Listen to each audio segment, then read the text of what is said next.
उत्तरकाशी में बारिश का सितम जारी है। उफान पर गंगा और यमुना नदियां हैं। खतरे के निशान से महज 50 सेंटीमीटर नीचे बह रही है यमुना। नेशनल हाईवे के बंद होने और खुलने का सिलसिला भी जारी है।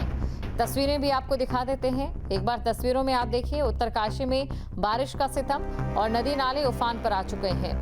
नदियों का रौद्र रूप इस समय देखने को मिल रहा है। चाहे बात सरयू नदी की जाए, गंगा की जाए, यमुना की जाए, अलकनंदा की जाए, तो यहाँ पर लगातार सड़कें क्षतिग्रस्त हो रही है। बारिश की वजह से 50 सेंटीमीटर की दूरी रह गई है महज। यमुना नदी 50 सेंटीमीटर तक अगर ऊपर आ जाती है तो खतरे के निशान पर बह रही है। उफान पर है फिलहाल गंगा और यमुना नदियां, और इसी को लेकर प्रशासन की ओर से जो चेतावनी जारी कर दी गई है कि जो लोग हैं वो नदी नालों के करीब बिल्कुल भी ना जाए।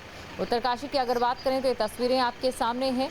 इतना ही नहीं, अलकनंदा नदी भी इस समय कहर बरपा रही है। तो ये तस्वीरें आप देख सकते हैं। उत्तरकाशी में बारिश का सितम जारी है। उत्तरकाशी जिले के निचले से लेकर ऊंचाई क्षेत्रों में पिछले 3 से 4 दिनों से लगातार मानसून अपने उग्र रूप में है। यमुना हो या गंगा नदी, इसके साथ ही टॉन्स नदी भी अपने रौद्र रूप में बह रही है।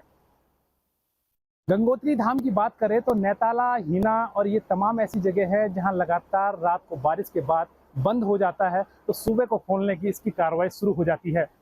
फिलहाल गंगोत्री राष्ट्रीय राजमार्ग में बीआरओ मार्ग खोलने का कार्य कर रही है। इसके साथ ही भटवाड़ी, गंगनानी, ये तमाम ऐसी जगह हैं जहां श्रद्धालुओं को सुरक्षित स्टे कराया जा रहा है। मार्ग खुलेगा, इसी के बाद ही उनको आवाजाही कराई जाएगी।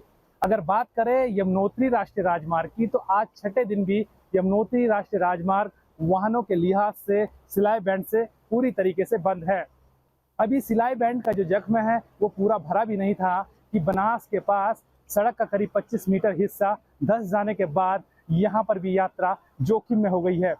अपनी दिनचर्या रोजमर्रा में जो आवाजाही करने वाले जो लोग हैं, स्थानीय ग्रामीण हैं, वो जान जोखिम में चलकर अपनी आवाजाही को अंजाम दे रहे हैं।